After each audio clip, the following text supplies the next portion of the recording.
Top quality और consistent performance के लिए सिर्फ सिल्वर पंप नाम याद रखना।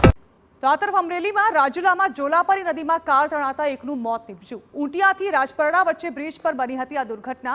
બ્રિજ પર ભૂવો પડવાને કારણે નદીમાં એક કાર ખાબકી હતી। વહીવટી તંત્ર દ્વારા ભારે જહેમતે કાર બહાર કાઢી। થોડીવાર પહેલા જ કાર ચાલકનો મૃતદેહ મળી આવ્યો હતો। જેસીબીની મદદથી સ્વિફ્ટ કારને બહાર કાઢવામાં આવી હતી।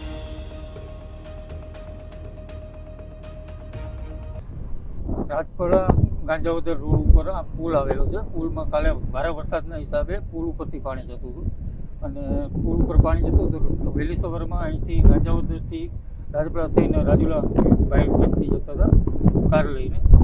પુલ વચમાંથી ગાડી પડી ગઈ છે, જેના હિસાબે પુલ પસાર કરતા ગાડી ત્યાં બેસી ગયેલી છે। તો બ્રિજ પર ભૂવો પડવાને લીધે કાર નદીમાં ખાબક્યાનું પ્રાથમિક અનુમાન લગાવાઈ રહ્યું છે। કાર ચાલક સાથે અન્ય કોઈ પણ સવાર હોય તેવું હાલ સામે નથી આવ્યું।